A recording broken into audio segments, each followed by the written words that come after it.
So this video is going to document what my personal experience going through the APUSH exam was like, because it was actually a lot rougher than I thought it was going to be. Now, at the time of this video, about 10 o'clock a.m., the Sunday after the AP, so May 12th, 2024, College Board has not actually released the questions, so therefore I also cannot actually say what the questions were for it, because of of the rules, they might not release them, and we're probably going to use them again, and I don't want my score to be canceled. That being said, it was a bit of an experience. So the AP exam was obviously May 10th, 2024. So we get to school, normally, and then we have to report to the room for the AP testing. Which of course we have to be at the same time as classes start at 7:25 a.m. So like I've been doing the past few days, now that I've had a car to take to school, I left my house at 6:35, picked up my friend at 6:40, got to the parking lot at 6:50, and got to school at 6:55 in the morning. Obviously 7:25, that's when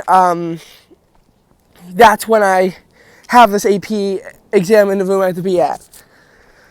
Then they had the Pledge of Allegiance. Now, obviously, you're high schoolers, you're tired at 7:25 in the morning, so even though you have to stand up and put your hand over your heart, you don't actually have to say it. For literally one time, we actually said it. Just that one time, just to increase patriotism, because this is the AP US History exam, so having some pride for your country on that kind of a day is helpful. As an aside, this is probably going to be one of the very few days where I go to school and don't wear my Jewish star necklace now that I have one. I just thought it would be distracting and also take away from the American nature of it, even though what I was wearing was not red, white, and blue. So the pre-testing stuff begins at 7:30, ends at 7:50. Actually 7:55, and then there's 55 minutes for the multiple choice questions. That takes us to 8:50. The multiple choice questions, personally, I did find them to be draining because they're all stimulus based, so you have to read, and then you get a few questions out of it, but you actually have to read them. And unlike what I expected, these are documents where you couldn't just tell based on the captions what was going on. You actually had to read the documents. I actually fell behind, but then I was able to catch up at the end, although it was close.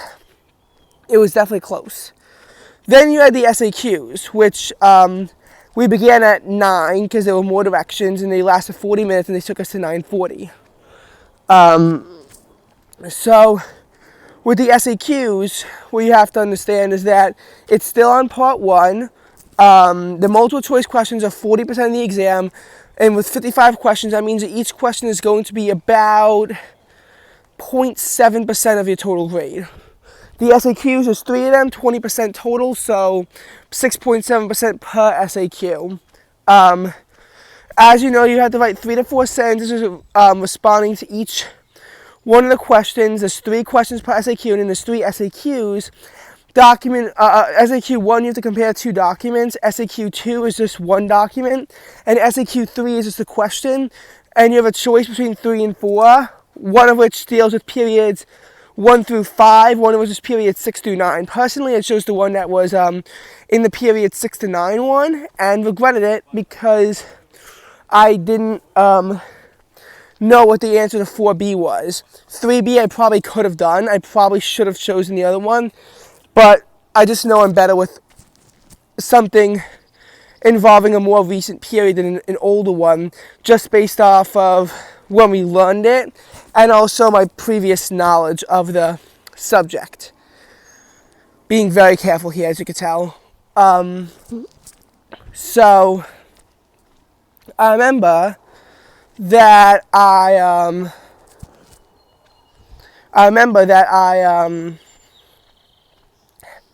had that, and the first one was a little tough because you had to actually break apart what the point of view of each document was.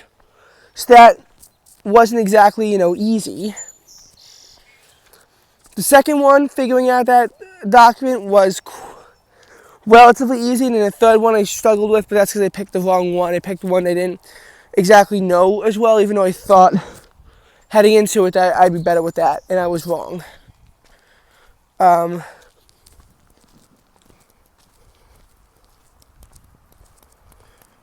Now then, that takes us 9:40. Collection goes from 9:40 to 9:45. 9:45 to 9:55 is the break. And this is, the only time you could actually leave the room, go to the bathroom. So be very careful when you talk to other people, just based off of noise levels. But I mean, it was just nice to get up and take a break, because 9:55, it's time for the essays. Essays are not fun.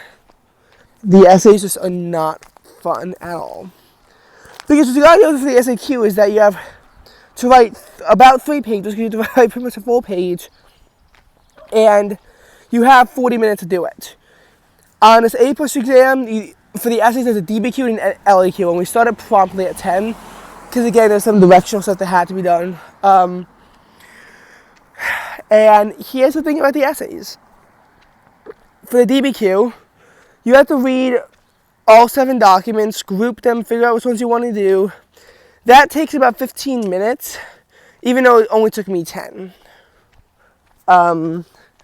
They say that you should spend 45 minutes on the DBQ, writing it once you do the document, so an hour in total and 40 on the LAQ. But that's up to your discretion. 25% of the essay is the DBQ, 15% is the LAQ. So I was reading a document about a theme, and then I had to write. And the writing part of it took about 40 to 45 minutes. I know some people, it takes them longer than an hour to do the DBQ. Personally, for me, it didn't, because I sort of already knew what I was going to write about. Even though a DBQ is in theory supposed to be 5 paragraphs, I just did mine in 4. Don't know if that was wrong or not. Obviously, I didn't have any access to my previous DBQs to see how I did them when I was practicing.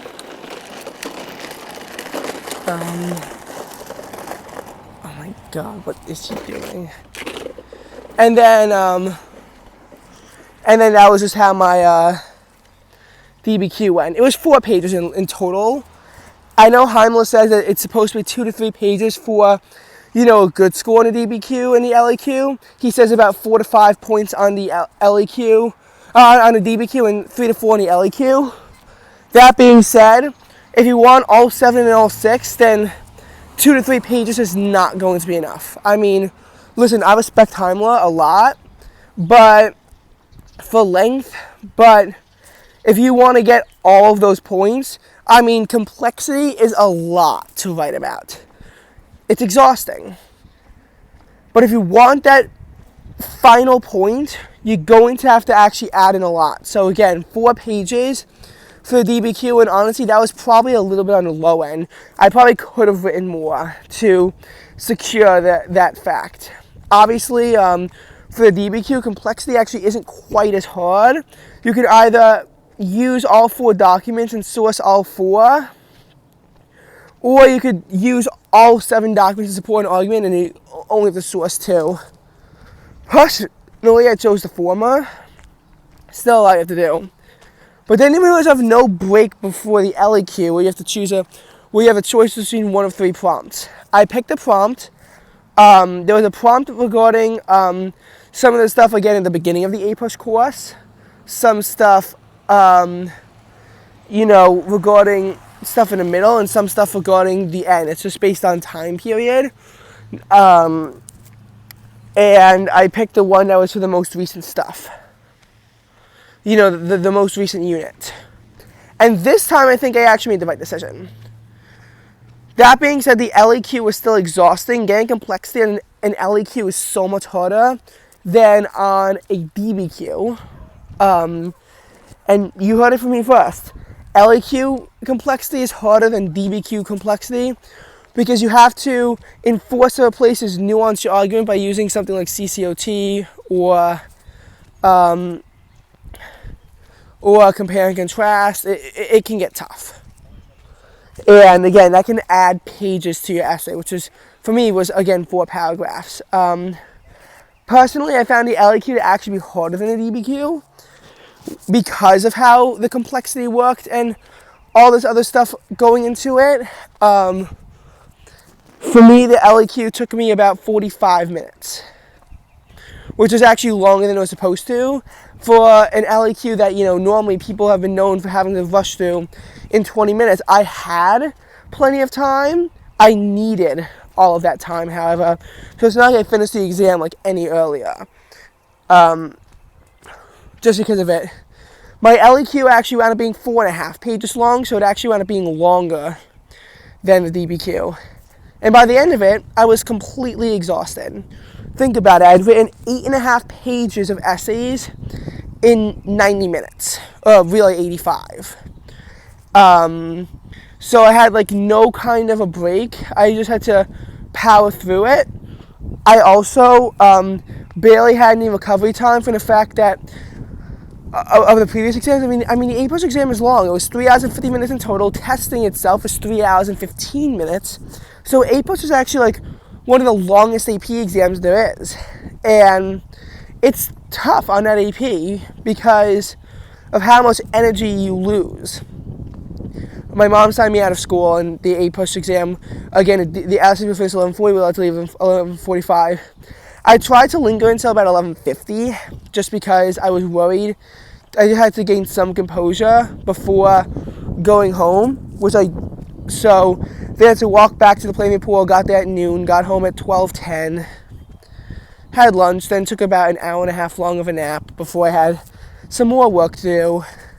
And I'm glad I got signed out of school early because I would have been so exhausted if I had decided to stay, which I don't know why a lot of people decide to stay. I don't get that at all. So, what can we learn from my experience? There's 3 key takeaways. First of all, the APUSH exam is exhausting and it is draining. It's more draining than previous exams because previous exams are like hard, but it's not the same. Like, I think when I take the physics AP exam, yes, it'll be harder. Yes, I don't think I'm going to get a 5 the same way I think I'm going to get a 5 on APUSH. I think I'm probably only going to get a 3.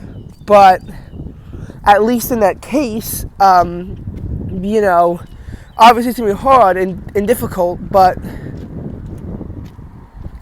I don't think the same pressure is going to apply.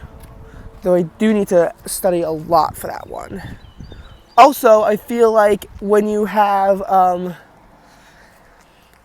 something like APUSH, and it's longer, it takes more energy away from you. I think physics is 90 and 90, so I think in the end it still is just a 3-hour exam. And I don't know how I'll feel after that one.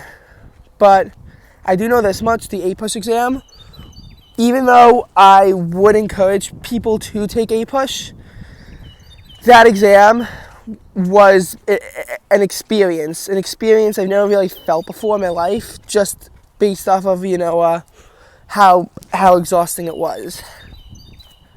And that's all I'll say about that.